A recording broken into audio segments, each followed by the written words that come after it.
This podcast is brought to you by Rebecca Cassells of the Rising Dawn series. Do you like violence? Do you like smut? Are you tired of the stereotypical novels of werewolf romance out there and want something a little bit different? Then pick up Sparked Revolution, Book 1 in the Rising Dawn series by Rebecca Cassells. Available on Amazon, in Kindle and paperback. You too can become a sponsor of Stories, the True and the Fictional by heading on over to buymeacoffee.com/STTATF or follow the link in the show notes. Hello guys, and welcome to another exciting episode of Stories, the True and the Fictional. We've got another interview because that's all we do these days, interviews, and we love them. And Ryan, how are we going this evening? Good, mate. Good. Living the dream. And just a bit chilly out here in Sydney at the moment. For the first time in my entire life, regret only owning shirts and shorts. It's pretty insane. I don't own a jumper and I don't own long pants, so I might have to get into that trend. I've never had to do it before, but yeah, it's quite cold all day today. It's been crazy. Yep, freezing. I'm up the mountains. It's a few degrees cooler. It's always about you, isn't it, Jamie? Yes, it's always about me. Yeah. I went for a walk today, and it ended up being a run because it was too cold to walk. But that's a story for another time. The true, what are we doing? We're doing sponsor ups. That's it. Sorry, I'm not used to recording at night. Rebecca Cassells and Martin Kearns. Check out their books. Rebecca Cassells for the paranormal romance. Characters modelled off Henry Cavill. And if we're sick of saying Henry Cavill, it's also the other ones modelled off who's that actress she loves, Ryan? Kat Dennings? I mean, not Kat Dennings. No. That one that Chris loves. No, not Kat Graham. She's... Kat Graham, that's it. It's not Kat Graham. It's Scott Pilgrim's sister, Anna Kendrick. Oh, really? Yes. Okay. Yeah, that's the other one. But yeah, that was a slog. She's got a new book coming out, doesn't she? Yes, she'll be coming on soon. Probably. It might be before this episode drops. I don't know. Could be in the past. Could be in the future. It's coming out soon. It's coming out June 21st, I believe. Yeah. What else? Martin Kearns. Urban fantasy. Check it out. Valor of Valhalla series is fantastic, and I can't say it enough. Check out my book Ancora. It's on the shelf behind me. It's got some great reviews. I had a really good 5-star review, which blew me away. And yeah, check that out. Now that you've checked all that out, let's get into the show. Kane Williams, thanks for joining us. Hey guys, how are we? Living the dream. Good, mate. Good. Living the dream. I was going to be very disappointed if Ryan, when you were asked how you were, you didn't open with that. I was. Yeah, glad you pulled that out. I think if we ever do merch, it will be living the dream. It'll be. Say that. I'll trademark that phrase sometime this week. Okay. Good plan. Excellent. Well, do you know that's how copyright works in Australia? We just have to write it down and then it's copyrighted. Yeah. Like, how good's that? Pretty damn good. The Americans have to jump through hoops. They do to enforce it. Yeah. We do. Well, I know you, Kane. Ryan may not know you all too well, but for those who are listening who don't know who you are, who is Kane Williams? A fellow Aussie, just like you two. So I grew up in Melbourne, and then now I'm Sydney based. So I'm not too far from some of you two. The my debut novel came out. I'll hold it up for those watching on BookTube. My debut novel came out on 23 May, so it's been out just under 2 weeks. So yeah, fellow author, indie, love fantasy, give me action, adventure, sword fights, magic duels, give me high stakes, near death. That's me. Excellent.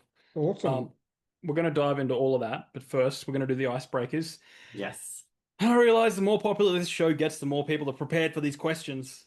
So, Ryan, why don't you take it away? Yeah, no, I'm going to start this one. So picture this, Kane. We live in a world where there's world peace. There's no cruelty to anyone, no cruelty to animals. Everyone's living their best life. given that that's the case, what is one thing that you would like to get rid of? Yes. So I have been thinking about this one, but there's a couple of different ways I could take it. I like the cruelty angle. So we might have abolished cruelty to people. We might have Hmm. abolished cruelty to animals, Hmm. but in this world, I haven't heard that we've abolished cruelty to books. And so I want to remove every inclination for people to dog ear pages. There's bookmarks, people. Put a Yep. bookmark in, put a receipt in from wherever. Just do not dog ear that page, Don't please. Ben. So that's what I'm pulling out of this world. The Yeah. inclination for anyone to ever dog ear a page and be so cruel to our beautiful books. Or make the corners really sharp so they, really bad paper cuts every time they try to bend it. Um, yeah, Revenge I of the like book. that. I like that. that's cool. I've never done that because I've never ever once felt like, oh, I'll just bend the page, you know? No, no, me either. I But just, I grew up on comic books, and I grew up on an age where you treasured your comic books because they might be worth something someday. Yeah. So I believe definitely in not dog-earing any comic books. And then when I moved on to yeah, books, I carried that over. So yeah, 100%. There's plenty of bookmarks out. Even if you can't afford a bookmark, just use a piece of paper or something like yeah. that. You don't have to dog-ear the pages. So I can definitely get on board with that. Put Awesome. something in it. It can be Yeah, anything. exactly. Even your credit card. Just Exactly. excellent. All right. What is something on your bucket list? So I have been lucky enough to tick off a number of, I guess, bucket list items over the recent years. Mhm. I climbed Mount Kinabalu. So Wow. it's in Malaysia. It's over 4,000 meters tall. And the first day you climb up and then you stay in a small hut and you acclimatize. And then we got up at it was 1:45 a.m. I know that sounds great, doesn't it? Wow. 1:45 a.m. And then you climb, now that you're acclimatized, you climb to the summit. And I caught in time for sunrise, and I caught the most stunning sunrise I've ever seen anywhere. And so that was back in 2018. And then I've been parasailing and skydiving and canyoning and skiing and seen Hawaii, and I'm just back from Japan. Got my debut out. That's been a bucket list item since I was 12, but I have not yet seen the Grand Canyon. So Okay. that's my answer for today. That's the last thing on the list because it sounds like you've done everything. I don't know about the last, but yeah, it's I haven't, other than Hawaii, I haven't been to the US yet. So Oh, okay. I'm keen to explore there, especially I've, because one of my best friends is in New York. oh, nice. He's been there for 3-4 years now. Yeah. So I have Our, not our, made it over. our sponsor, Martin Kearns, is from New York. Had a Hmm. few people from New York on recently. Um, yeah, I've always been fascinated with New York, and it's probably because comic books. Fair enough. Mhm. It's just like I'm here to see Spider-Man and the Ninja Turtles. Where are they? Hmm. You Hmm. know? I can also see that on the bottom left in my screen on your Mhm. shelf. Uh, On your shelf. Yep. there. Yeah. I can't see. Yeah, the it's a pillow. It's a pillow. Is that what you're looking at? Yes. Yeah, And when you lean forward, there's also one directly behind you. Yeah. when I lean forward. Yeah, there we Yeah, go. there's one directly behind you up on the shelf Yeah, behind you. yeah. So I got a lot of weird stuff behind me. No, Um, it's awesome. it's all turtle, and that Hmm. no up there, go that Yep. way. That's signed by Kevin Eastman. Oh. So, but we're not here about to talk about my Ninja Turtle collection and my love of the turtles. Um, why don't you ask the next question, Ryan? No worries. Okay, so and this can be any genre you like. We recently changed the question. So what is on your Mount Rushmore of television shows? So your top four TV shows of all time that you love that you believe should be on the Mount Rushmore of TV shows. Absolutely. What a great question. So, Stranger Things is probably at the top of the list. So that's the Lincoln or the Washington? It's it's brilliant. Yeah. It's just the suspense, the intricate plot, how Yeah. everything's connected, the acting, the special effects, the just it's just an amazing story. So Yeah. Stranger Things, I love Arcane. Arcane, just the again the story, but mostly the characters. I mean, the graphics were insane and Mm. the visual effects were awesome, but Mm. it just had some really powerful, engaging characters. And I must admit, when we're reading books or watching movies, we're generally there for the characters, and that was exceptional. So Stranger Things, Arcane. I'll throw in like a more sentimental one, which would be Avatar and the Last Airbender. Hmm. Going back, love that one. So that leaves I'm up to number four. I don't know. So those are very easy. Those names kind of roll off the tongue. Yeah. They're front of mind. Fourth spot, I mean, I'd be looking at House. Oh, yeah. That Okay. that was an awesome show. Really clever. Or season one of The Witcher, uh, Yeah. which was brilliant. I recently watched Lioness, which All was right. like Mhm. a CIA one, really powerful and some great acting. Or Wednesday was a bit of fun too. I Wednesday heard that's Addams. good. Yeah. Mm. So I'm not sure those are in contention for fourth spot. No. So I take it you're a heavy Netflix watcher then, because It's, most of those are on Netflix. yes. Yeah. It's the only one we have. Okay, So fair enough. yes. I don't know how. Do you guys have more than one Yep. streaming service? Yeah. How do you Yeah. watch? I can't even Well, find time to watch even half of what I want yeah. to see on Netflix, much Yeah. less. Well, I find the time because I haven't worked for the last 2.5 years because I've been in and out of hospital. So I've been doing that. Especially when I was in hospital, I was in there for 10 months and you have nothing else to do other than watch TV. Like I spent the time before I had my laptop in the hospital, I was watching stuff on my phone. So, I had my Netflix, my Prime, on my phone.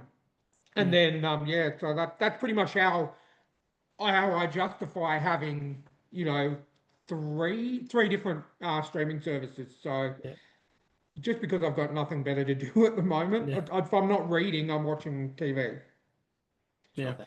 I'm probably going to get rid of Netflix at some point. But probably not because Stranger Things is coming back soon. But I have Prime because Mm, Prime's shipping, Yeah. like mm. you get really good shipping and it's just like and free streaming, essentially. But I'm watching more Prime at the moment. Um, and Prime, the shipping itself, like you pay I think we pay eight ninety mm, nine a month, and we use the shipping, especially, since I can't drive at the moment, we use the shipping all the time. So all we need to do is, get two deliveries a month and it's paid for itself. yeah, So, and it's next day. Like I yeah, bought something on Friday night and it was delivered by Saturday at midday. I mean, that's pretty damn impressive. It yeah, was, about 8:30 on a Friday night I bought it and it was here on by midday on the Saturday. yeah. So, I think if they're listening to this podcast, maybe you guys will get free for the rest of the year.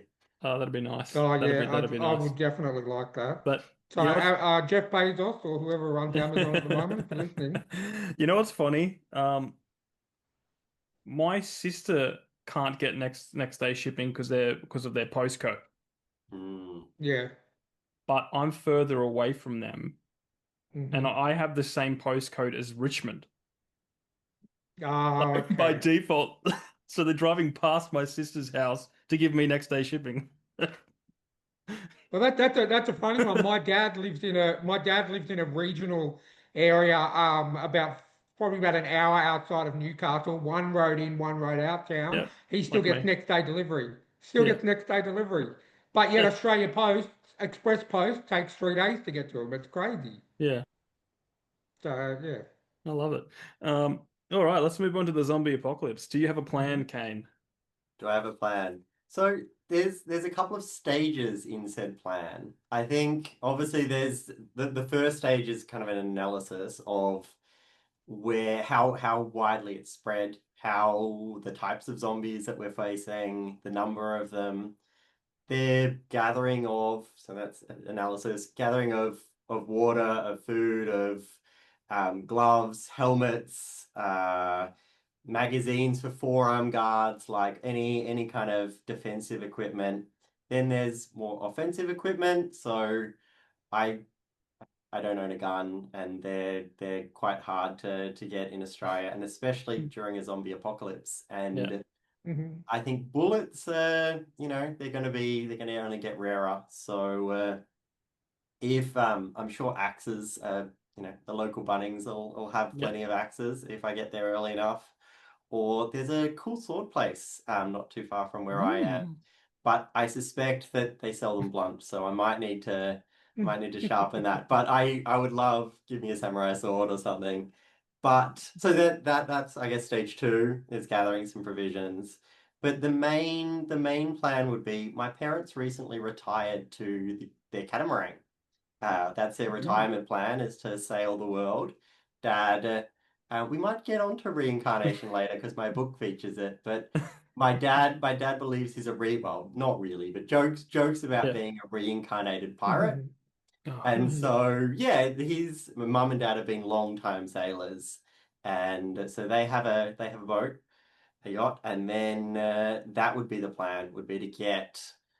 I think I'm 10 minutes out from the city here, and a population of 5 million is a population soon of 5 million zombies. Mhm. So mm, that's not the best area to be. So yeah, trying to yeah. trying to A, get to the boat, and then to see hopefully someone very smart finds a cure or finds a weakness and can come back to Well, mainland. theoretically, you can wait it out because if it's they're decomposing, you know, They are. theoretically. So you could They just are. wait it out for 5 years. Yes, it does. I mean, it depends very much on who's directing Yeah, the movie, if we're honest. yeah. But Um, I think we need to set a map. Set because me and Ryan talked about having where you are in the world would describe which zombie. So the UK's got the 28 days zombie yeah, because it's set there, you know. I think we said, Canada would be more Walking Dead because it's colder and they'd move slower, you know. Mhm. And I think Australia would have. Have you seen a movie called Cargo? no, I've seen the other two, but no. There's a movie called Cargo. It's an Australian zombie movie with Freeman from The Hobbit. Martin Martin Freeman, Freeman. yeah. Yeah. Um, yeah, it was a really cool zombie one set in the outback, you know? And what Uh, type of zombies were they? they kind of like Like, crystallize. yeah, so basically when you were bitten, it's on Netflix actually.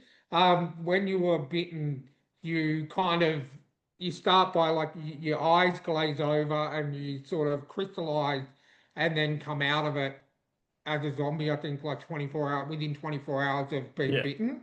So it's a bit of a different take on it. It's really good, yeah, really, really good movie. So Like yeah, a metamorphosis, like a yeah, cocoon yeah, kind of, but like a yeah, yeah, just like yeah. interesting. I haven't yeah. seen like It's it's they're generally like you get bitten and then it slowly spreads and then at yeah, some point you Mhm. yeah, turn. Maybe there's that middle period which I really yeah, enjoy where they're kind of yeah, half turning, they're fighting against it, they'll snap out and then they'll come back to their humanity. yeah, But no, I haven't seen the crystallizing zombies yeah. before. I Yeah. because it's been excuse the pun done to death. It's always good to have a fresh take on it, you know. Yeah, Mhm. 100%. All right, question number five, the final icebreaker question. So Bill and Ted from Bill and Ted's Excellent Adventure and so forth, and the sequels. They arrive outside your house in their phone booth time machine, and they say, "Whoa, Rufus has asked us to take you on a trip in our phone booth time machine. Where do you go? What do you do?" There's obviously kind of endless possibilities there. The Mm. future is very enticing. Way back in the past is as well. I I must admit I would go for something very sentimental. I don't have any grandparents with me anymore, Mhm. and I'd love to go back 15 years and spend another day with them. Oh. I think Rebecca Cassells said that too on her one Yeah. way back when. Um, it's you're not here to touch our hearts, So Kane. No, I love it. I I probably would do too. exactly the same. I'd go back and Look, my mum passed away 14 years ago. I'd go back, uh, say 15 or 16 years, and just let her know that I'm doing all good, and that mm, life has thrown some challenges, but I'm the best I've ever been, and just mm, let her know that everything's okay, and because you can't really warn them about death, so I would just be like, I'll spend a couple of days with yeah. her, and yeah, I definitely would totally would do that in a heartbeat. So I get Love that. that. Let's see if I can get it. Just to show that I'm sentimental too. I don't know if you better see that. It's me and my Yes. granddad With the about soccer ball. yeah, Yeah. about 3 years ago. No. So yeah, no. I remember my grandpa very, very well. He used to do that, sit on your lap and do the horsey, because the horsey one goes trotty, trotty, Hmm. trotty, gal. I barely remember how it goes, but I just remember that's my earliest memory with him. Um, he passed away probably 20 years ago, to be honest. But yeah, no, I'm all for sentimental. So nice touching answer there to wrap up the icebreakers, Kane. This podcast is brought to you by Martin Kearns and the Valor of Valhalla series. In the battle between two ancient evils, can one naive young man become the last hope against powerful creatures of legend? Beneath the Veil is the gripping first book in the Valor of Valhalla dark urban fantasy series. If you like reluctant heroes, infernal myths, and bloody epic clashes, then you'll love Martin Kearns' formidable foray into the unknown. So head on over to readkearns.com and grab yourself a copy of Beneath the Veil today.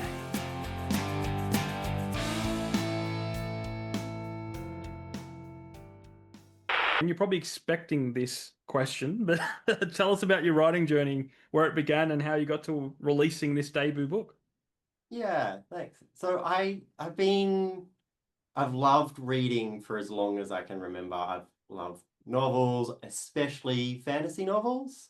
I Hmm. remember standing in the library in grade 5, maybe 6, trying to decide whether or not I would reread The Hobbit, yeah, Mm. or reread Ice Station by Matthew Riley.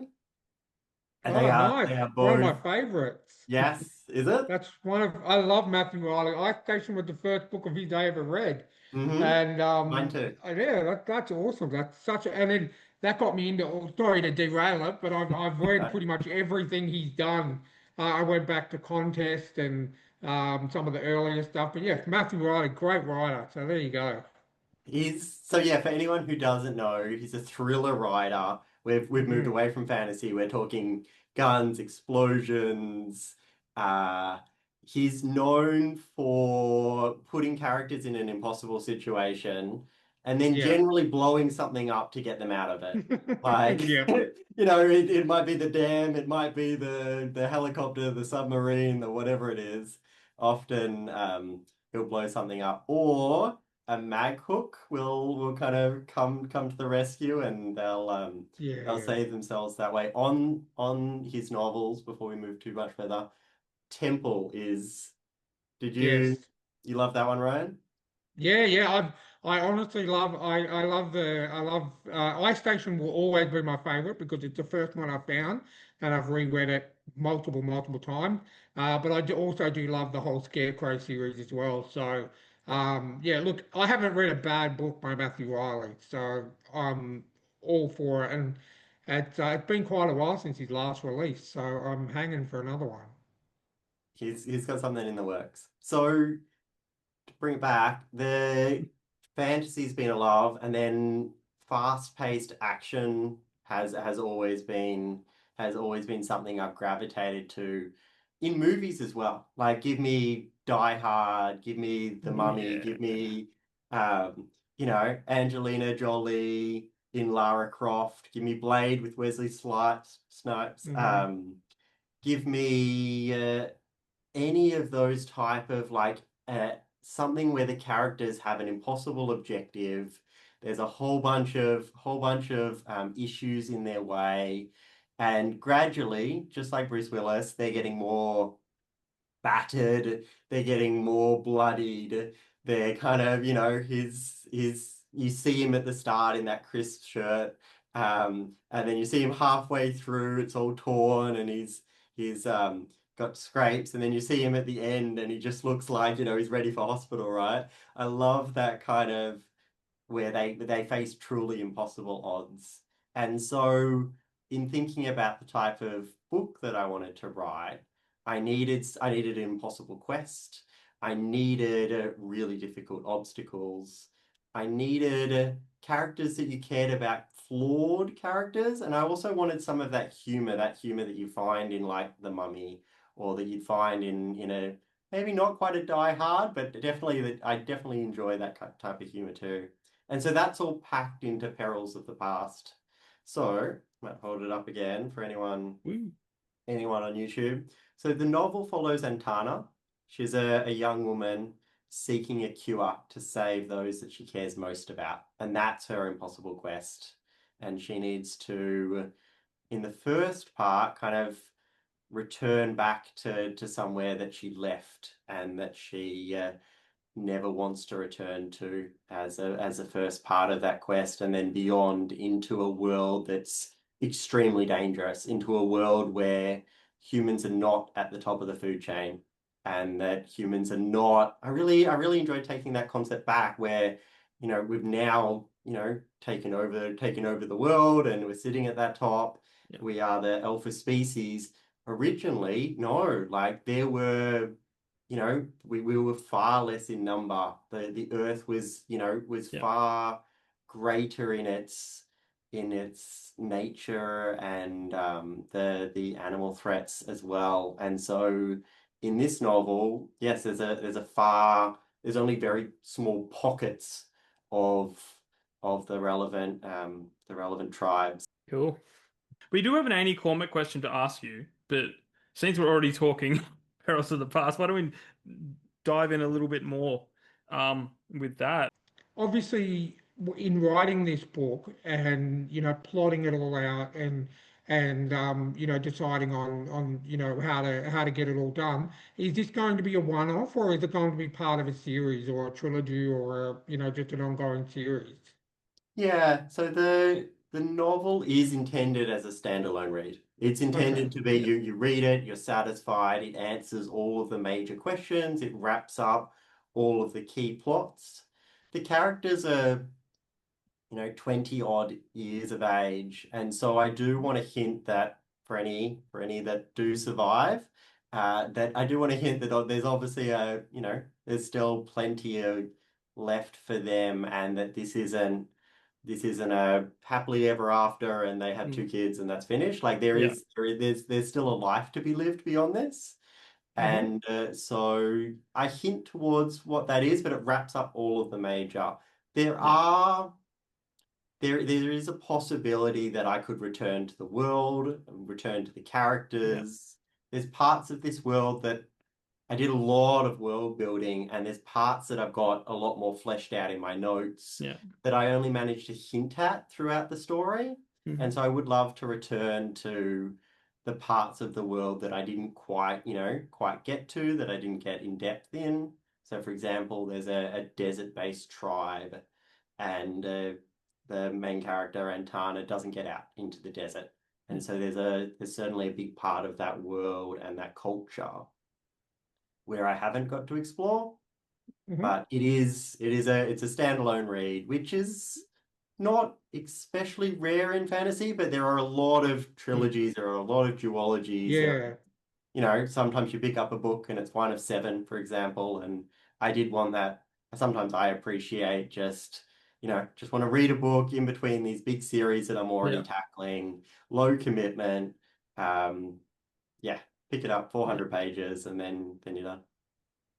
Nice. So Yeah, like, that's why I thought to mm, ask that, because I I incorrectly assumed that the answer would be yes, and then there would be more coming, because nine yeah. times out of 10 when I start reading a fantasy book, there's 2, 3, 4, 5, up to 10 more books to go along with it. So it's Yeah. actually refreshing to know that I can just pick your book up and all the answers will be given to me, and I don't have to read another 750 books to find out what happened to a Yeah. character I liked. That's Yeah. it. That's it. Yeah. So with your world building, let's talk about that. You like, how did you go about that? Like, did you build a world around a character, or did you build a world and throw that character into it? A little bit of both. A little bit of both. So I knew that, taking a step back, I knew that I wanted to explore when the reader starts. So there's three point of view characters. We've got Antana, my warrior. We've got Kel, my seer, and we've got Xanth, my mage. Hmm. And I knew that I wanted for the reader to slowly explore the world through the eyes of each of those characters. And so there's no I'm not a fan of info dumping. I'm not a fan of really long descriptions of the world. Yeah. I'm a fan of, as I said, fast moving plots. I'm a fan of action and adventure. And through that action and adventure, through mysteries and through twists, I want to slowly walk the characters through and the readers through the world. And so that as the character is experiencing it, the reader is as well. Yeah. And so that's I guess the general approach within the novel to the world building. For myself, there was some of those key concepts that I had in mind at the start, that really dangerous world, that world where humans aren't at the top of the food chain that I Yeah. talked about. I love, I mean, one of the best things about fantasy, in my opinion, is not just the magic, but also the Hmm. beasts, be it Yep. dragons or be it minotaurs or even something more inventive, something that hasn't been done before, or a Yeah. twist on something that Yeah. has. Even reading about orcs in a different way. And Yeah. so in Perils, there's no horses, there's no cows, there's no normal animals. It's a truly kind of unique world. Yeah. And so I built it in part, I guess partly before I started writing. There was a lot of kind of scribbling in the Yeah. notebooks, filling out different ideas. But then there was also a lot of, as detailed as those notebooks might have been, when I got to a different place, was truly about kind of fleshing that out in my Yeah. mind as the characters walked into this forest, this field, this whatever it is. There was certainly and what does that look like? Smell like, feel like, taste like, Yeah. what are those sensations and what emotion do I want to evoke in that setting? And how can I use all of the different drivers, be it the weather, the sounds, the creatures, the enemies, to kind of up the ante. Yeah. That's awesome. So a lot like how I write too. I just love expanding. Like Yeah. you expand when you get there. I mean, like I did cheat a little bit and base my map off the Blue Mountains, but I kind of like, um, threw my character into it, and then certain places I'd expand. Like there's just you, because I introduced tribe by tribe, and you get to a tribe, and then it's like, now okay, let's talk about this tribe. I know a little bit about it, but let's you know throw Exactly. some meat on it, and that's awesome. So did Yeah, you create your own creatures and stuff like that?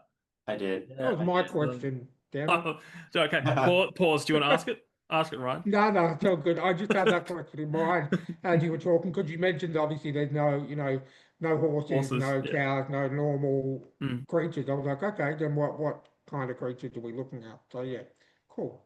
So there's a range of them. So I mean, there's some very small creatures, and in fact, Antana has what I think is a very cute pet. What Kel thinks is the complete opposite. But Antana has a little companion, but also quite a not necessarily not a powerful one. The creature has no magic. The creature has very small jaws. The creature's not Yeah. poisonous.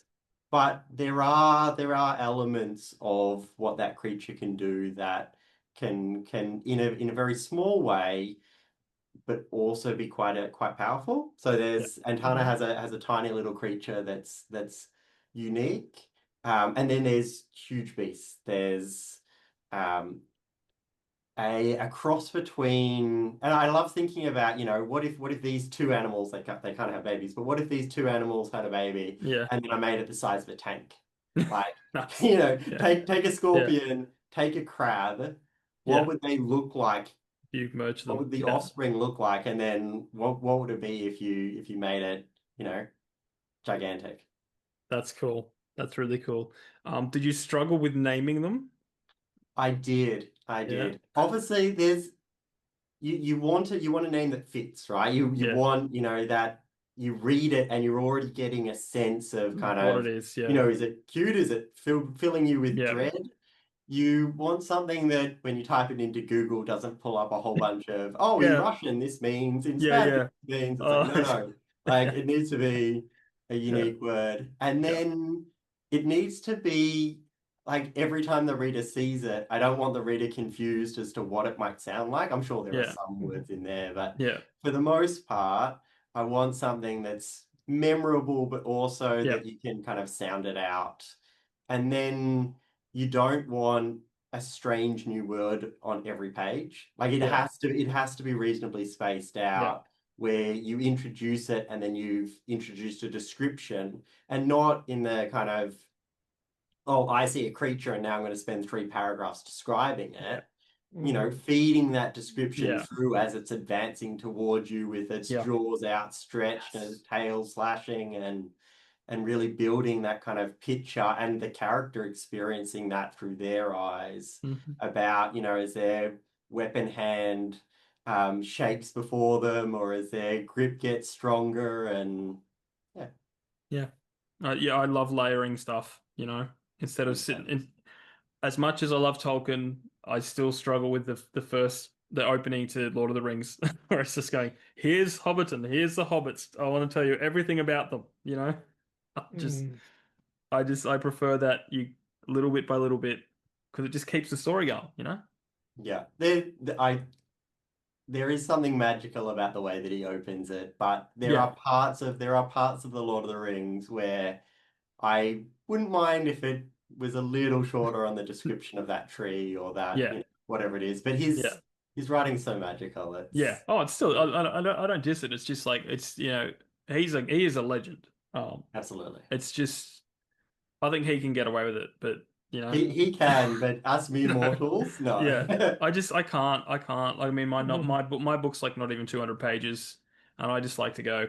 I'm like you, punchy. Yeah, Adventure. I don't want to linger on things that I don't need to.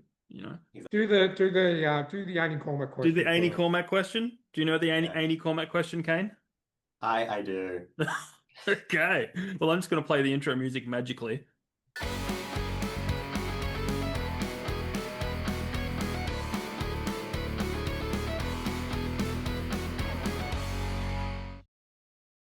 Maps in books, yay or nay?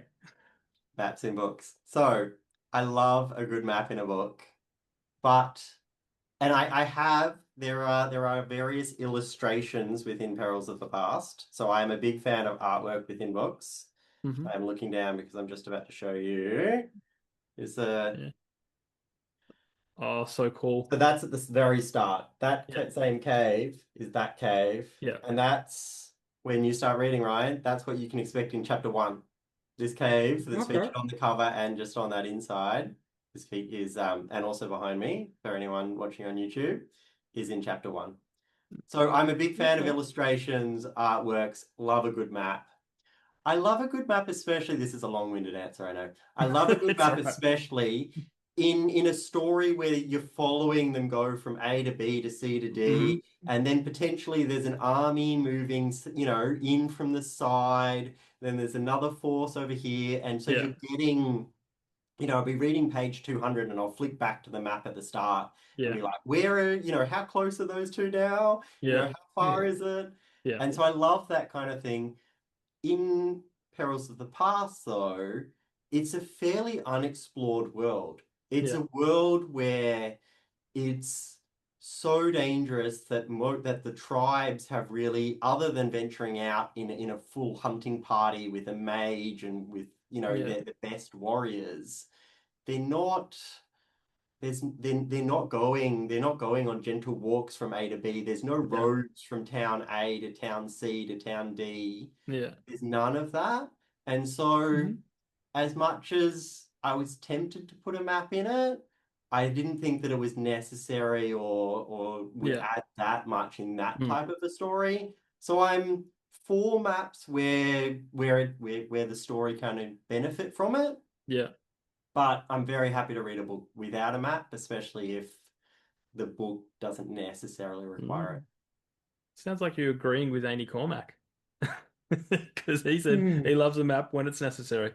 Yeah. Um, that's cool. That's true. And that takes me back to, your world, because, you got, so are these tribes just cut off from each other? Like, is there no trade? Do they trade with each other? Like, what's that? So the only real way to get between the tribes is to teleport using magic, Oh, cool. Yeah. except, Okay. and I love the possibilities of teleportation in Yeah. that I wanted Antana and the cast of characters to be able to move between the different places.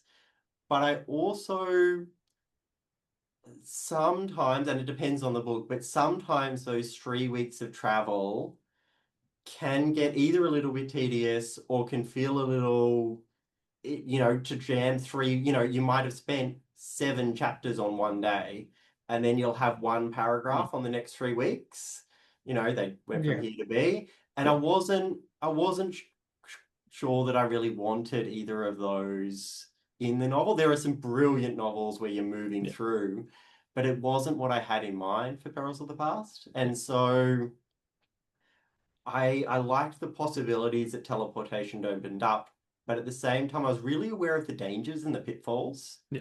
especially with a mage character, right? If you can have someone just teleport from A to B and there's a quest to get something, Yeah. you know where that something is, just teleport there, right? Yeah. And so, Yeah. firstly, you can't know what that is. And secondly, you need to really, there's been a lot of kind of thought and attention in the magic system about, well, how difficult is teleportation from a skill level?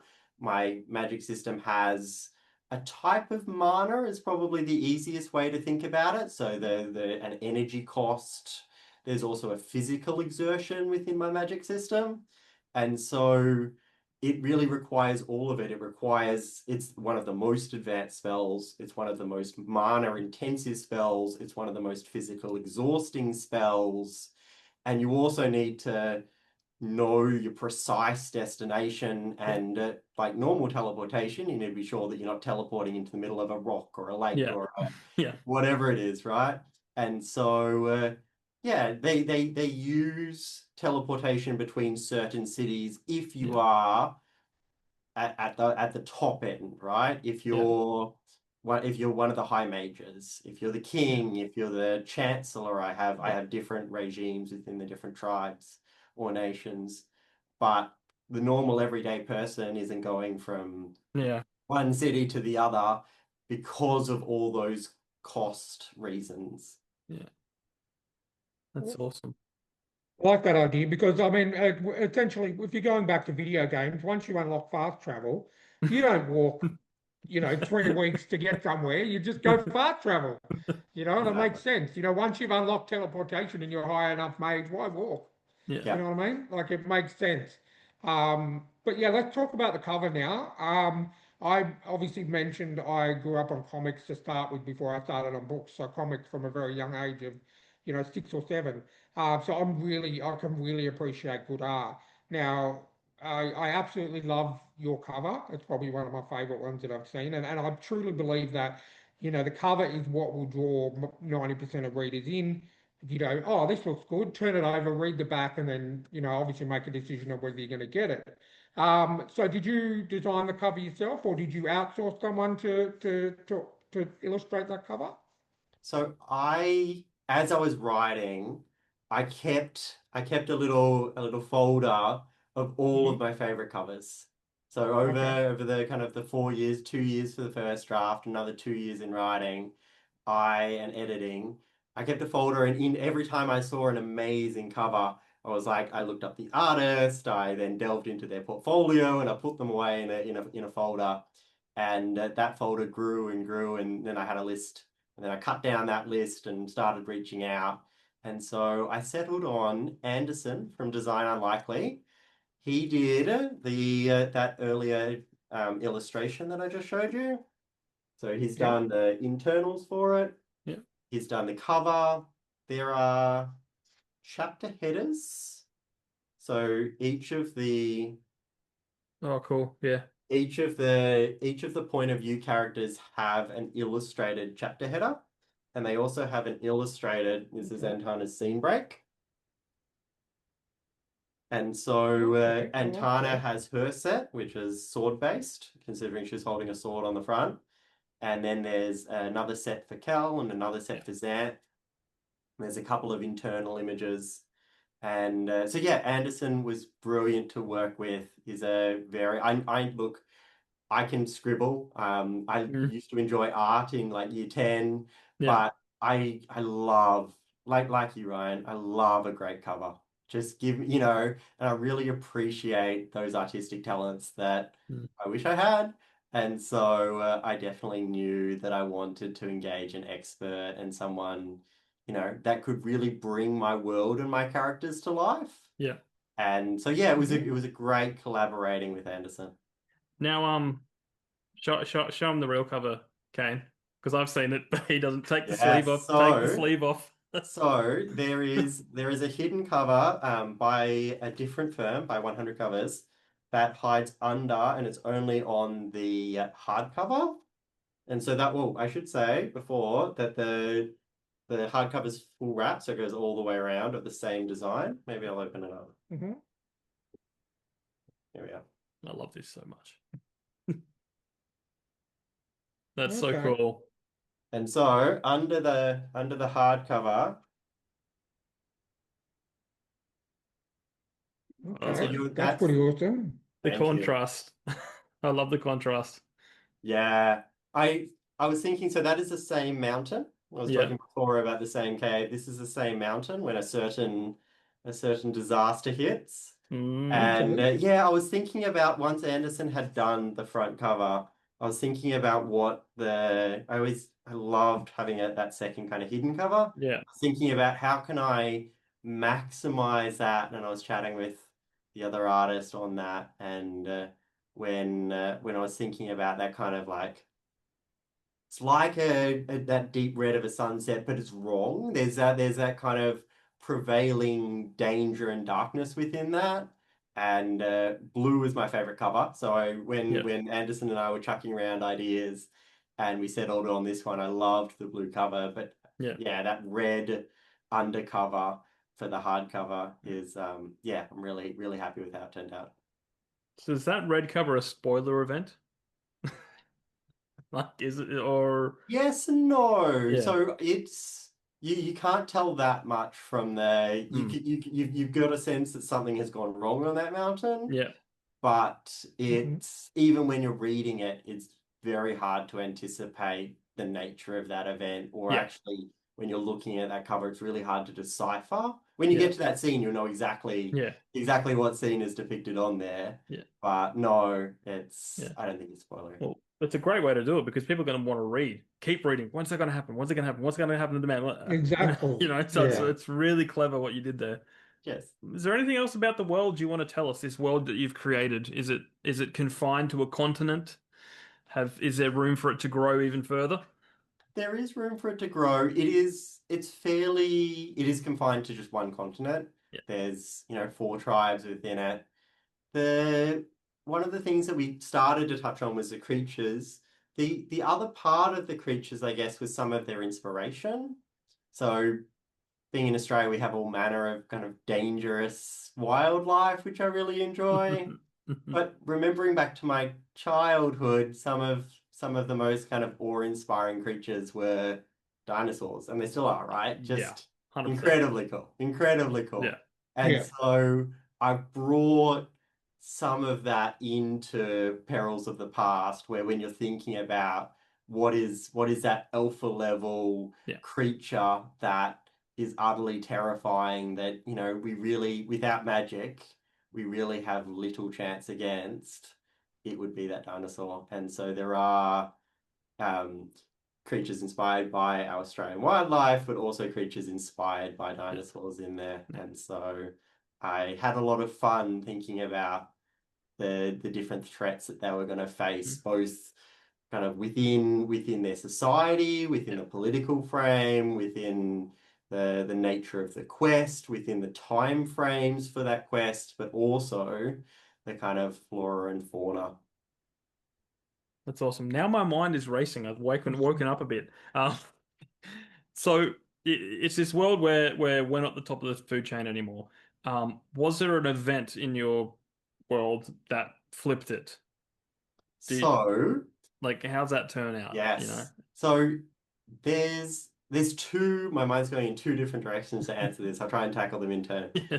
One hand is we've never we've our population hasn't had the chance to skyrocket like it has here All right. because of these adverse conditions, because of the limited resources, because of the threats.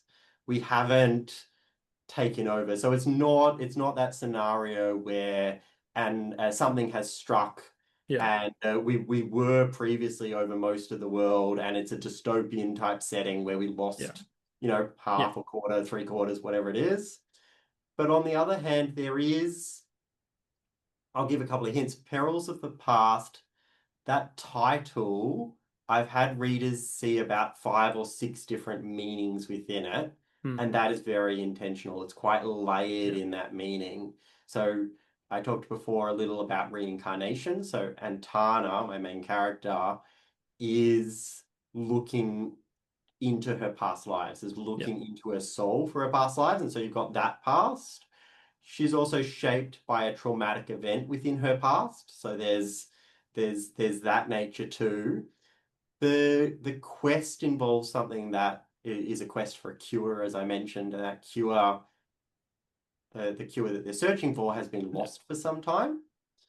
And then there is a past civilization that has been destroyed. Now that didn't have the huge kind of population of that dystopian type Yeah. setting, Yeah. but it was again effectively another tribe that was wiped out. And there are a lot of different theories as the novel goes on about how, whether or not it was a certain type of creature that did Yeah. them in, whether or not they led to their own downfall, whether or not there was broader forces in play. And so I think that would be my two-part answer. Okay. Cool. One word answer. Mystery. I Mystery. Yes. love a good mystery. I Yeah, love a good mystery. Um, absolutely. and I'm considering this a selfish question because I'm thinking about doing something similar, but the multiple characters point of view, was that easy for you to do? Was it tricky? Like how's it laid out? Is it like chapter by chapter? Is it section by section? Yeah, there's so many different approaches within novels. I've read great novels where one character has the first half, the other character Yeah. has the second half. I've read novels where there's two points of view and they alternate them. Every chapter they Yep. alternate them. Mhm. In my novels, so I've got the three, Yep. Cal and Tana and Xanth, Warrior, Seer Mage. Yep. And I played with so many different ways to structure the novel, Mm. partly because Antana very occasionally looks back into her past, and Cal occasionally looks into, as a seer, looks into the future. Yeah. And I had to be really careful with that because I wanted a story told in a very linear fashion. Yep. I wanted a story where they're going on that adventure that gets increasingly more difficult. And I didn't want to jump around all the place, Yep. but I did want them to jump occasionally back into the present or future, see that flashback and for that impact on the stage of the quest they are there. Yep. So I did try alternating, but it felt a little forced. Mm. And one of my favorite things in movies and in books where you have multiple points of view, multiple characters, is where they're all facing a increasing danger and where one character's about to die and then you turn the chapter and then they've left you not on a cliffhanger on chapter 1 or 2 or 5. Like I'm not okay with that. Yeah. But a cliffhanger on chapter 40 or something as Yeah. we're heading into the climax, it swaps to the other character Mm. also been dying to read about because they're Yeah. almost about to solve the quest or figure out the Yeah. mystery or they're about in danger themselves. And so I did want that. I mean, Ryan, we were chatting before about Matthew Riley. He's a master of those type of cliffhangers of multiple characters, all, one character gets shot, and then you're like, did he, was that above the body armor, below the body armor? Was that, but that was an armor-piercing round. How does he survive that? And then there's a boulder dropping on the next character, and then there's a bomb about to go off. And so I wanted that feel. So my novel starts out with Antana, and there's a couple of chapters before I introduce Cal. And then I introduce Cal, and then I come back to Antana. And then I introduce Xanth, and then you've slowly got a rotation, but it's based on, what's necessary for those storylines. So do they ever meet? Do they like and Yes. like so you'll have them all together and then one person's telling them and referencing the other person and like overlapping like that? Absolutely. So that's one of my favorite things about where you're following multiple storylines at the start, 2 or 3 or 5 or whatever it is. And I have read books where I've been a little dissatisfied where they meet in like the second last chapter. Sometimes you can pull it off. Yeah. You can certainly pull it off, and there's some great examples, but often I'm really keen to see, how these two strong personalities are going to clash, or if these characters are going to, they've both got secrets, and each of those secrets are relevant to the other character, but they're trying to keep those secrets, but they're also trying to find out those mysteries.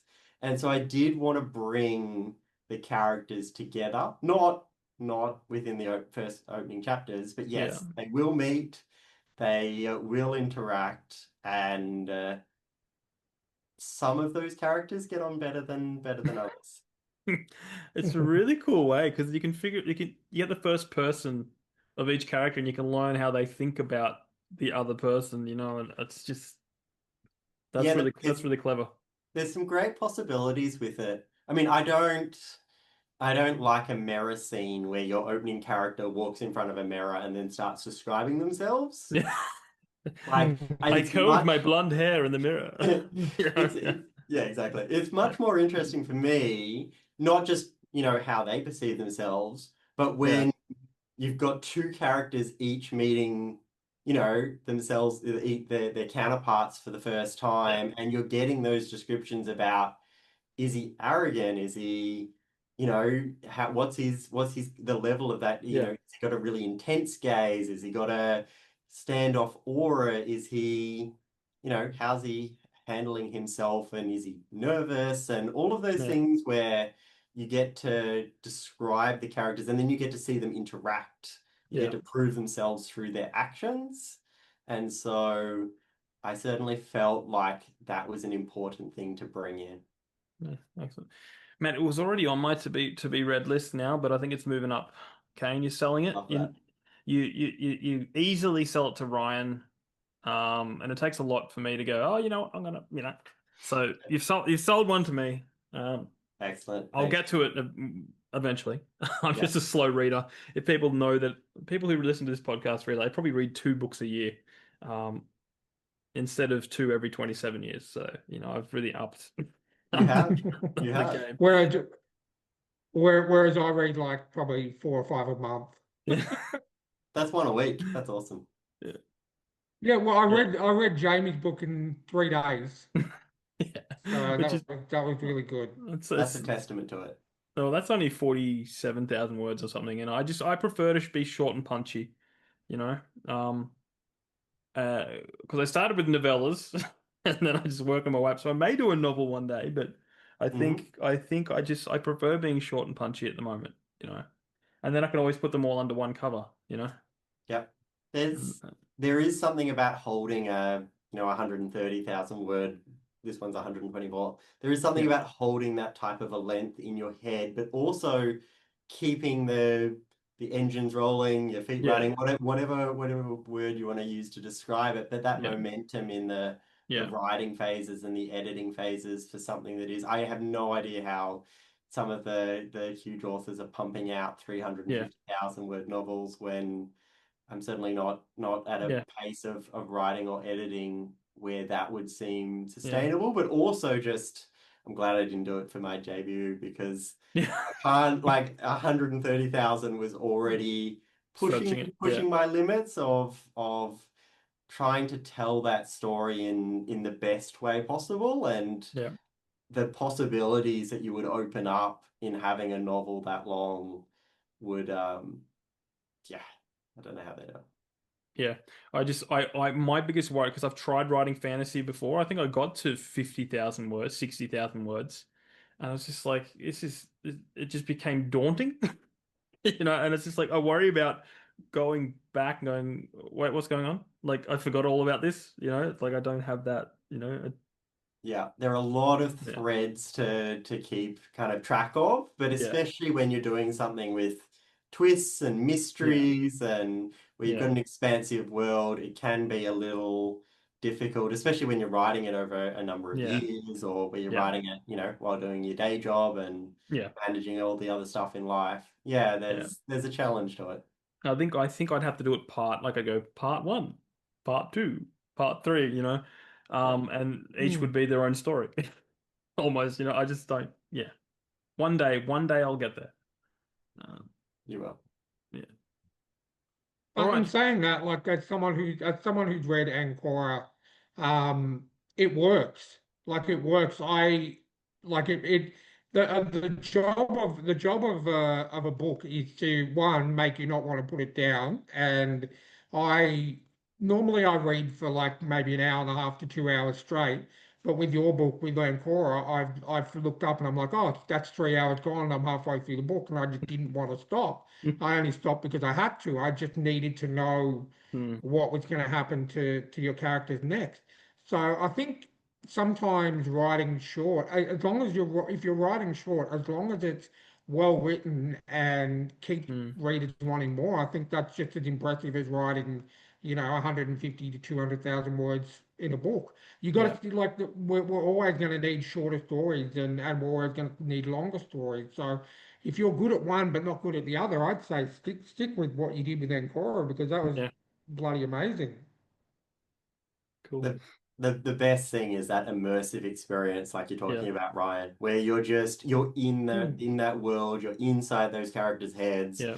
The whole real world, if we want to talk about it that way, is just passing you Yeah, by, and exactly. you're immersed. I mean, that Hmm. escapism is what draws so many people to novels of all type, but especially, I guess, to Yeah. fantasy, maybe. And that's why I read in the first place, to escape reality. Whether it's Hmm. comics, whether it's books, I have the ability to do exactly what you said, Kane, to immerse myself in that world and not worry about the outside world. Hmm. And then, when I snap back to reality, I'm like, oh wow, okay, it's Yeah. been 3 hours or it's been, however long. So Yeah. Well, yeah, just and yeah. it's Anyway, it's like just you said, it's not about Jamie's book today, but yeah. but it's the same for us writers because I don't know if it probably is because I'm just guessing for you, Kane, but like when you write, you're really in it. Like because you're creating this world, you're immersing yourself in this world so you can tell the story from within the world. I just there's been times where I've just forgotten that I've written a book. It's like come out of like people ask me questions. I go like, okay, what was I thinking? I don't know. I just kind of did it. It is, that's the best state when you're in that flow state. Yeah. I mean, there are other times where every second feels like 10 seconds and where it's Mm. torturously slow and where Yeah. you can't figure out how this character survives or this, you know, Yeah. plot twist or event, or you can't quite picture the setting, or you've Mm. pictured the setting but it's not working with the story. It's a lot of those type of times, but when Yeah. you find that flow state, when you find that kind of rhythm and immersion within Yeah. what during that writing experience, there's nothing quite like it. Yeah. 100%. Um, all right, do you want to go bonus stuff now? We're feeling like we're ready for the bonus questions, Ryan. Well, I just have Or one more oh, question, go for it. Go for which it. I don't believe we've asked. Are you working on anything else? Like, Ah, obviously, you said yes. this is a one and done, but are you working on anything at the moment, whether it's related to, Perils of the Past or not? So I have got another story idea that I've started sketching out. Hmm. I haven't sat Hmm. down to seriously write it yet, but I've started filling that notebook, and it is. it's perhaps even more ambitious than Perils was. It involves Okay. another kind of unique setting, but there's actually two worlds, and it's Okay. causing me some complications in both the plot and the characters as to how those work, and the world building of not one but two worlds is interesting but difficult. So yes, I have started penning something. We'll see whether or not I can make all the pieces fit together. But I am very excited. With the Perils is only 2 weeks old at the moment. Yeah. So I'm very excited to get a little bit of clear air behind me and keep kind of doing the marketing push for the immediate future for Yeah. Perils, and then really sit down and explore this one. I'm also got two short stories that are pretty much finished, so I'm keen to start submitting those off. Excellent. Awesome. Excellent. Yeah, I saw you had a photo with one in a bookshop. Yeah, down in Sydney. Was it Newtown? It Bookshop in is, Newtown? yeah, Yeah, yeah, yeah. better read than dead. So it's about 10 minutes from work Mm, and only about 15 minutes from home. So yeah. it's really exciting to get it in the bookshop and especially to see it on Yeah. shelves. So So did you approach them and say, "Hey, stock my book"? Or yeah, I yeah, did. So you can approach for any writers out there. There's a couple of different ways to get it on the bookshelf. One is if they use a distributor that you use or that you yeah, support. Another is to do it by way of consignment, yeah. where it's effectively you loan them the book and then they return the book to you after a certain period if If it hasn't it's been sold, sold. And yeah, if it has sold, they'll give you a percentage of yeah, the sale price. And so yeah, it was really lovely that they took it on, yeah, and it's a couple of other bookshops on the list, so we'll yeah. see if I can get Well, Perils into any others. But yeah, I it's amazing. yeah, I did that with my Emu War book when I first published it. I did because it's a thing called a book trail up the Blue Mountains. Hmm. I Because have seen that. there's so many books. You just go up there and go, "Hey, I've got a book. Hey, I got a book." Yes, I actually printed out some flyers of Ancora with the ISBNs on it, so I might go around there and do another trip then again and just go, "Here's because I go through Ingram Spark, they can just order it straight away." they You know. can. Yeah. Um. And there's some great bookshops in the Blue Mountains. Oh It's, yeah. I mean, it's pretty much what hiking shops, cafes, and bookstores. Yeah. Yeah. I think it's I don't know if it's Hazelbrook or Lura. I don't know. There's a really good one. It's like a two-story bookshop. Can't remember what it's called. Um. It's really cool. But yeah, so for all you Sydney people, head up the mountains. It's fantastic. Absolutely. Um, yeah. All right, let's dive into these bonus questions that we know Kane is not ready for. I am not He ready for has them. not heard of them, but I've seen you on the live streams with, Bearded Book Beast and Balding and a few of the others. So I think you'll be all right. I think you'll be all right. Fingers crossed. They're Fingers all crossed. they're all author related and reading related anyway, Yeah. so Okay. you should be fine. All right. You gonna go So I'll first, go Ryan? Yeah. first. Yeah, I'll go first. So what's your favorite genre of book to read? It is no surprise here. It's fantasy, right? It's always been fantasy. Thriller held my attention for a little bit, but it's always been fantasy from my youngest days, but also all through my teens. Hmm. And it's that escapism, but also those possibilities, the magic, the adventures. Yeah, always been fantasy. Excellent. Awesome. We have been surprised before and had like was it a fantasy author and they like sci-fi or was it the other way around? It's just Yeah. like it's just like they just don't read what they write. Um, I fit in the odd sci-fi, and I like hmm, there's some awesome. Actually, I think I have one around here. Um, there's some amazing stories outside of SFF. So, hmm. um, I'm holding up Once There Were Wolves, which is a brilliant. So occasionally I read outside SFF, Yep. but yeah, it's like um, I don't know, 90% fantasy. Yeah. And then there's a spattering of sci-fi, and then there's the odd one outside it. Cool, cool. All right. Well, let's go back to your childhood. What's the first book you remember reading? First book I remember reading. So I remember being read to. You I don't remember? remember I remember a whole stories about caterpillars, Yeah, and yeah, yeah, I yeah. remember that my brother's favorite book, it wasn't really a novel, favorite book involved was half, obviously, we're talking books with amazing pictures in it at that time, involved them looking through a telescope. I'm Hmm. struggling with the name right here, but I remember the story so clearly. Them looking at the telescope, and it looked like there was this huge kind of creature coming forward, and it turned out that there was. I'm going to wreck it for anyone, but this isn't really aimed at 7-year or 6-year olds, so I think we're okay. Turns out there was a spot of jam, and an insect had landed on this spot of jam, and they were looking through the telescope Mm. at this like giant looking creature, but really it was just magnified. And so Wow. those are I get flashes of Yeah. images rather than titles.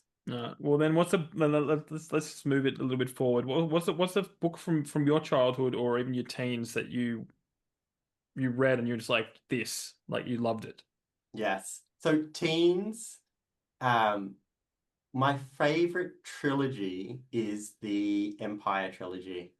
So we're heavily fantasy. We're actually this is a Mm. political fantasy. So Remedy Feist and Jenny Virts, who's Mhm. both of those are just incredible writers. Both of them American writers, both of them very well known. They collaborated on an incredibly special trilogy.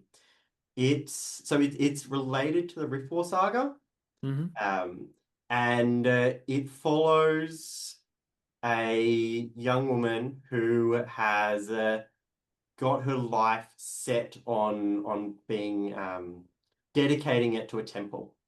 Her family's exceptionally rich, exceptionally powerful, and she's not the son that's going to inherit the throne, right? And it's not really a throne, but Mm. she's not the son that's going to inherit everything. She's going to dedicate her life, and tragedy happens. It's on the blurb. It happens in chapter one, and Mm. tragedy strikes, and Mm. she has to really take control of a family that's no longer that's lost a lot of power, that's lost a lot of faith, that has enemies swarming all around it. And it is also, there's a couple of parallels here. It's set on a unique world. They've got a really interesting, rich culture.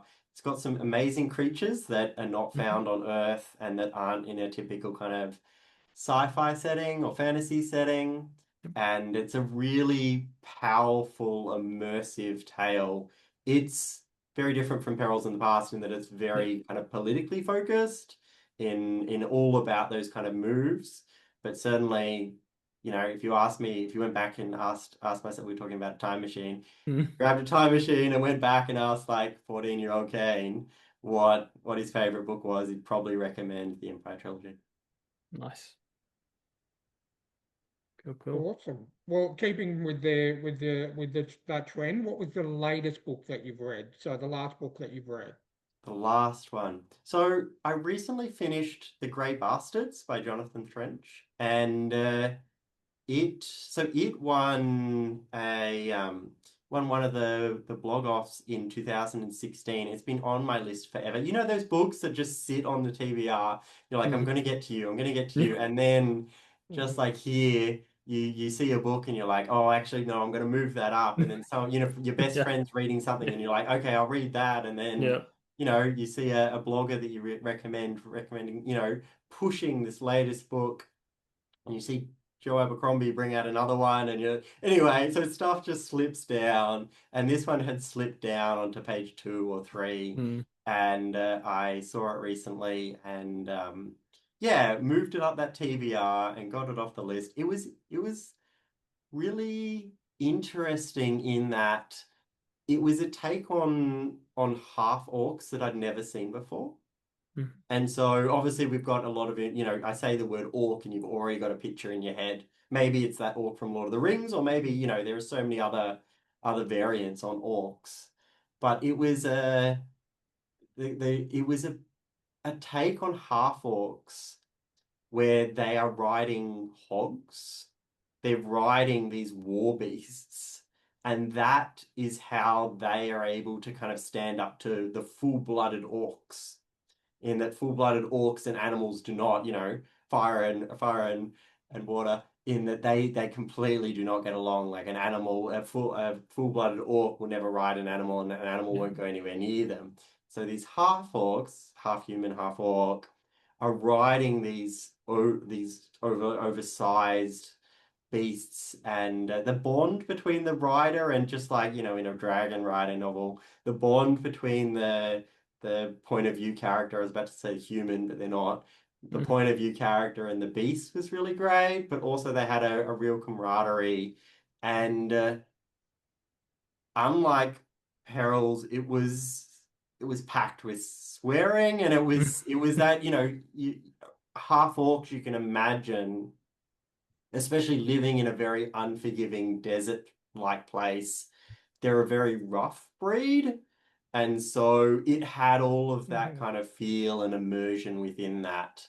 So that I can see why it won. It was really well written, and it had some great characters. There were parts of it that didn't work in as much as I would have liked. There was one or two little things where I that obviously every reader has taste. There's one or two that didn't sit. I was a little either sad or disappointed with you know, a certain person or a creature or whatever passing away, or there was a portrayal of, not necessarily sexism, but there was a portrayal where I think the author was exploring something quite powerful, but that I could see rubbed the wrong way. But for the most part, it was brilliant. So yeah, that was a 4.5-star read for me, and an easy 5 for many of the bloggers, and it took out the comp. Like, Yeah. Very cool. Well, let's get back to that TBR list, because the next question is, what's a book that's on your TBR list? yes. So I'm currently. Oh, he's actually got a stack right there. I do have a stack. I have a stack. I was like, I just grabbed a whole bunch where I was like, what are we going to talk about today? I was like, I wonder if they're going to ask. So I am reading 2 at the moment. So I'm going to hold it up.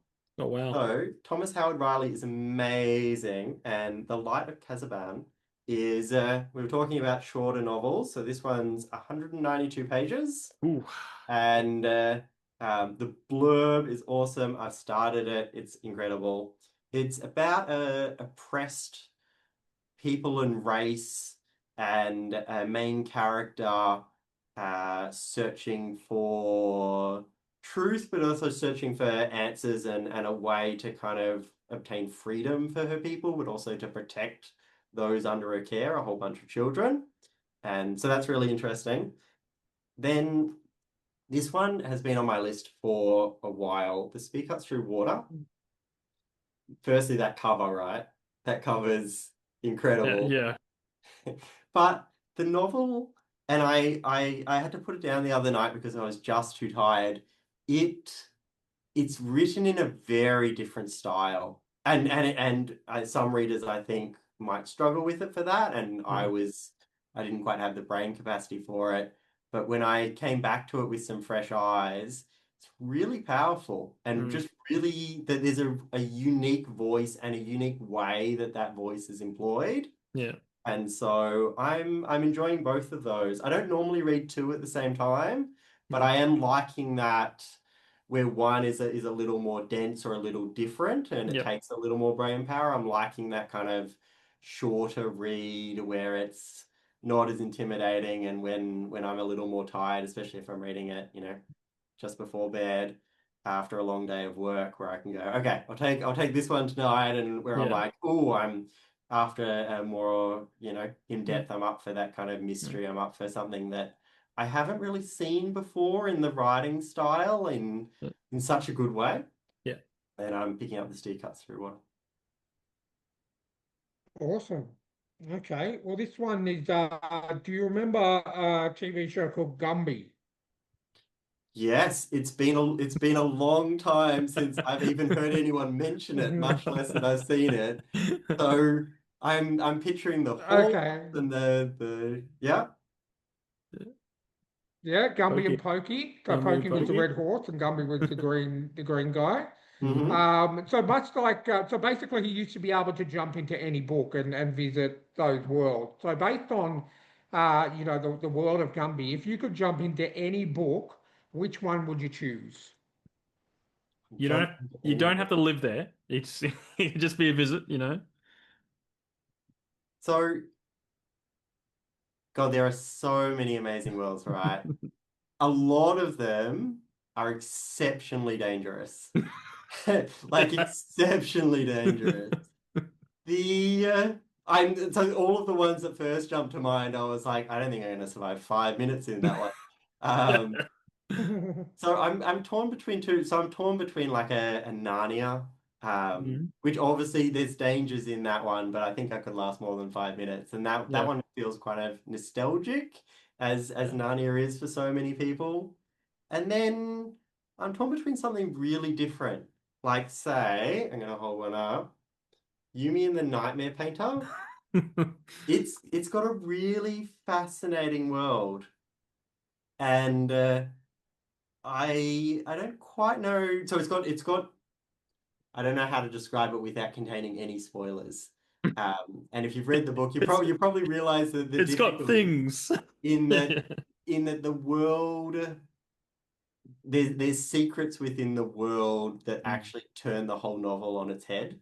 All right. Um, but it involves, I mean, Nightmare Painter is part of it. We've got one character that's in a sci-fi like setting, and you've got kind of nightmares gnawing at the edge of their city, Mm. and kind of neon through the city that's kind of trying to hold these at bay, and then a force of effectively painters that are protecting the civilization from these nightmares. But then, so that's one character, and the other character is in a really unique situation where she's dedicated herself to a craft of effectively stacking rocks. And I know that sounds really strange, right? But she stacks rocks in such a way that would almost defy gravity, and that where it becomes an art form in itself. So she's creating these towers where the rocks are at such precarious angles. Mm. And to if you describe that to me, and then I'll be like, do I want to read about like is that the type of book where I want to read a chapter about her stacking rocks? And then you start reading it and you cannot stop, right? Yeah. It's ridiculously addictive. And then those stacks attract spirits in a sense. Yeah. And it's a really interesting world, and these two places kind of collide. And I that one kind of jumps to mind in its uniqueness and its difference. But I think if I had to force a world, it would be I'm gonna go with Narnia.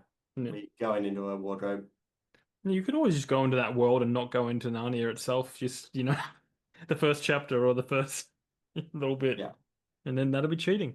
Um, all right. So the next question is in the same vein, but it's if you could spend the day with any fictional character, who would it be, and what would you do? Any fictional character. Any fictional character. I'm gonna cheat here. I actually I don't know if this is cheating because we haven't really gone into too many rules. I'd love to spend the day with Cal. So Cal is my seer, Mm, and I really appreciated humor in my action adventure novels, in my action adventure mm, stories, and I think it'd be a really fun day with Cal. His has that kind of lightness to him, while even in those darker times. mm, And he sees some, you know, with being a seer, he's had some very interesting experiences. The island where it's a lake island, so he lives on an island in the middle of the lake, mhm. and it is incredibly beautiful. The leader there, I'm only glad I'm only spending a day because the leader there is a piece of work. But I'd love to go with a swim with Cal, and yeah, I'd love to spend a day with him. Um, not die.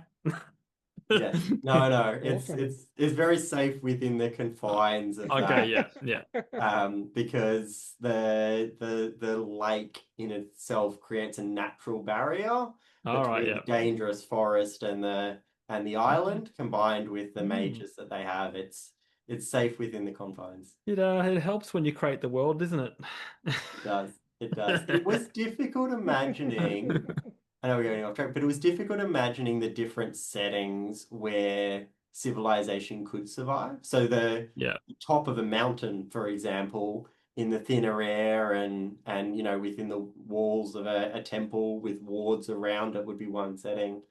She There's another situation where there's a crater where the people have built their homes within the walls of the crater. And so you can imagine there's a couple of different theories, but you can Mm. imagine like a meteor coming down, leaving this crater, and then where that in and itself creates a natural barrier to the people around it. So and you've got I mentioned desert people before. And so each of those have that setting where large monsters, be it our crabs spliced with scorpions, or be it our dinosaur-inspired creatures, Mm. have difficulty getting to those. Excellent. Awesome. All right. The next question, I'm going to set the scene for you.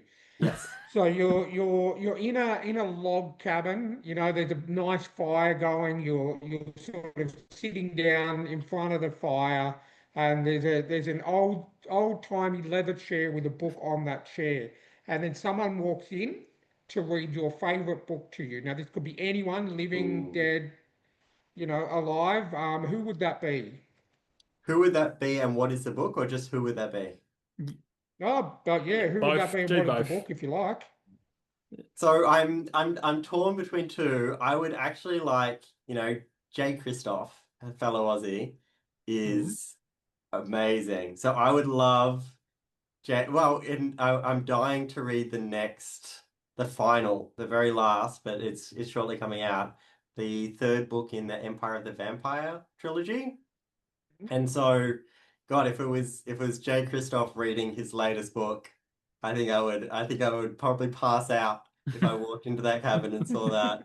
But someone like God, the I think he has the best voice probably I've ever heard, but like a Morgan Freeman, right? Like, Morgan Freeman. Yeah. yeah. Awesome. Excellent. Excellent. If he was still with us, I'd love to have James Earl Jones read a book to me if he was still with us. Oh, I think his voice would just be like I love Morgan Freeman's voice, but I think James Earl Jones just absolutely tops. He's yeah. a top tier for powerful voices. Yeah. Absolutely. 100%. All right, so this next one's probably the most difficult one. Cool. It's going to test your creativity. Okay. If you could combine the works of two different authors, who would you choose? The works. Like a Works. crossover, a blending of genres, if you will. Or a blending of, same genres, but it's up to you. It's just like a mishmash. A mishmash. So, God, there's a couple of names that are coming first to mind. Like Rebecca Rowanhorse with the Black Sun, Fevered Star, Married Heavens. Hmm. That is an insane trilogy. And then I'm thinking of like Wesley Chu with the Art of Prophecy and the Art of Destiny. Um, Rebecca, both of their character work is top notch, and the way that their plots unfold and their characters interact. I So Black Sun has perhaps one of my favorite opening lines ever, and chapter one, which is effectively a prologue, but we don't need to go there. Chapter one is easily one of my favorites. If I That would be one of my top two favorite chapter ones. And then Wesley Chu's writing style is wonderful, but the way that he incorporates martial arts into those books and the way that he upends typical tropes and typical reader expectations is brilliant. And so, I mean, I talked before about the Empire trilogy, which is co-written. I would love to see Rebecca Rowan Horse and Wesley Chu co-write something, that would be special. Awesome. Well, Jamie actually skipped a question. Did I? I don't know Oh, if he did that just to because get to the hard one. he wanted, Oh no, I did. yeah, just to I get to the did. hard one. I'm So sorry. thanks for I'm that. sorry. That was supposed to be my question, but whatever. Oh, well, you Um, can pick which because there's only two to go, no, so no, you can no. pick which one. I'm so In sorry. the I just true in the true sense of me being a completionist, I am going to do the question you skipped, as I'm I used so to do the sorry. last one. Oh. So what is a must-read indie book? So a book that that is not traditional and may not be in bookstores, but that you recommend that everyone must read. And it can't be your own book. That's Of cheating. course. No, no, no. I wouldn't dare. So there are so many incredible indie books. There are so many incredible indie books. I the first one that jumps into my head, yes, of course, James is one. The uh, the first one that jumps into my head is A Storm Beneath the World. So Michael R. Fletcher is God. Um, but it jumps into my head because there are so few novels that I've read, even within SFF, that have characters so far from human. So, I talked before about half orc, half human. I've read those. There are plenty with, where you're following an elf but there again, I think, elves have a Mhm. number of similarities with humans. You have plenty with human-like creatures. You have plenty with those four limbs, but I haven't read many books, I'm happy if you have, but I haven't read any books where there's not a human, half human insight, not in the entire book, and the main characters are insect-like in nature. And so the Storm Beneath the World follows effectively these insects that in a story that's a little bit X-Men in nature, right? Like these insects have some of them have powers, and those powers are actually, for the most part, seen as a perversion. And so it was a really interesting take. Obviously, there's so many fantasy novels as well where having magic makes you special and makes you valued and makes you honored. And sometimes it's seen, if you're on the Mhm. wrong side, it's seen as a death sentence. And there's one, I mean, I just mentioned the novel before, but there's plenty of those where you're in those eyes of those oppressed people. And so the way that Michael R. Fletcher has brought in both this twist to magic and a really unique magic system where the more you use it, the more you lose touch almost with yourself and reality, in that it becomes it's addictive. Hmm. And it's addictive in that kind of compulsive nature, and you somewhat forget the world. So it's a really unique magic system combined with that twist of how it's seen within the insect society, the hive almost, although there's no hive mind, but we're basically in a hive type setting, combined with the fact that there's not a single human, half human, elf, orc, any of that within the entire novel. I think for those reasons, I'll put that one forward. Excellent. All right, let's bring it home with the final question. What are your three desert island books? The three Three books, desert island books. the three books you'd want to have with you if you're stranded on a desert island. So this is hard for a number of reasons. One is that some of the ones that jump to mind would be almost torturous in their nature Because because of the I'm series. still waiting on the next ones, or because it is in that series. Yeah. So like I'm dying to read The Strength of the Few, which is a sequel to The Will of the Many. Um, James Islington is actually a fellow Aussie as well. I keep mentioning Aussies here. I read plenty of others, but I love that novel. I don't think it'd make the desert island because I'm still waiting on the sequel. Hmm. I mentioned Empire of the Vampire before, but I'm still waiting on book 3, and so even if I took books 1 and 2, I I just can't wait for the third. So that's not. This is starting to be like a long list of what I wouldn't take, which is which is not the answer.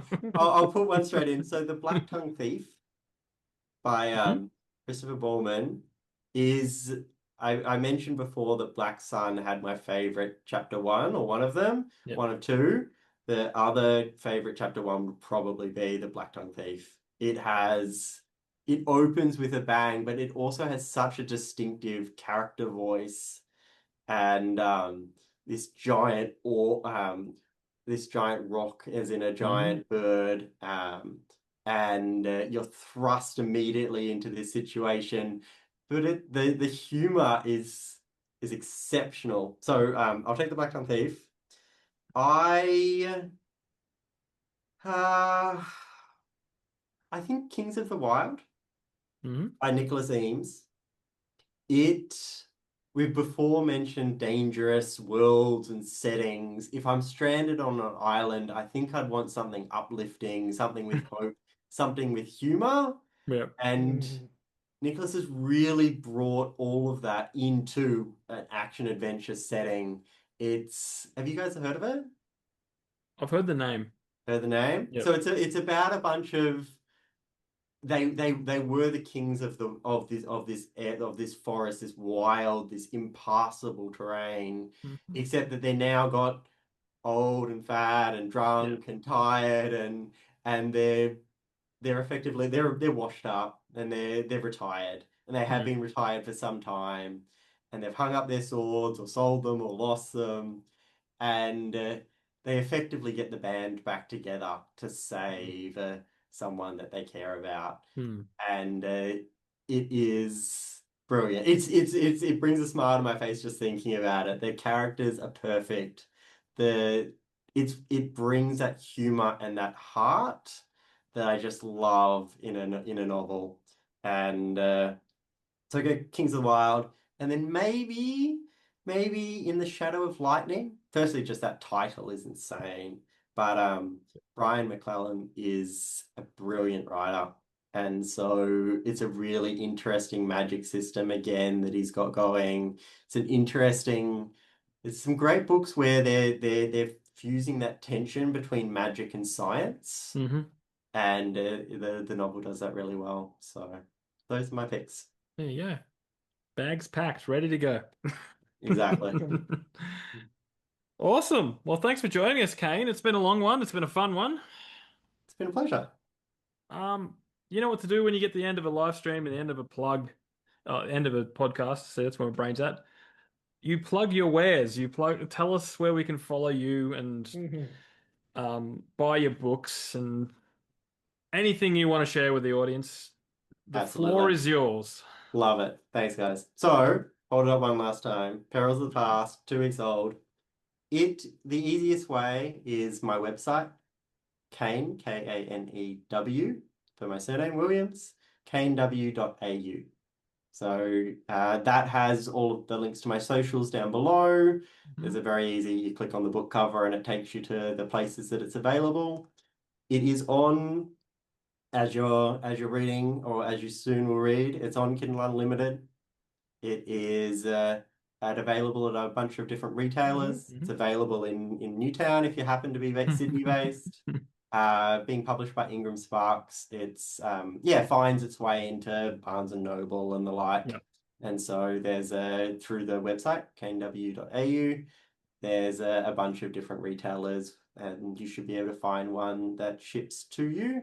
Otherwise, you can grab the ebook as well, whether or not you're on Kindle Unlimited. Excellent. Definitely grab a copy of that, guys. And well, we've reached the end. So if you want to reach out, thetrueandthefictional@gmail.com. Please check out our sponsors, Rebecca Cassells, Martin Kearns. They've got some great books out. Rebecca Cassells has a new one out very, very soon, and she'll be on to talk about that. But yeah, until next time, have a good one. See you next time.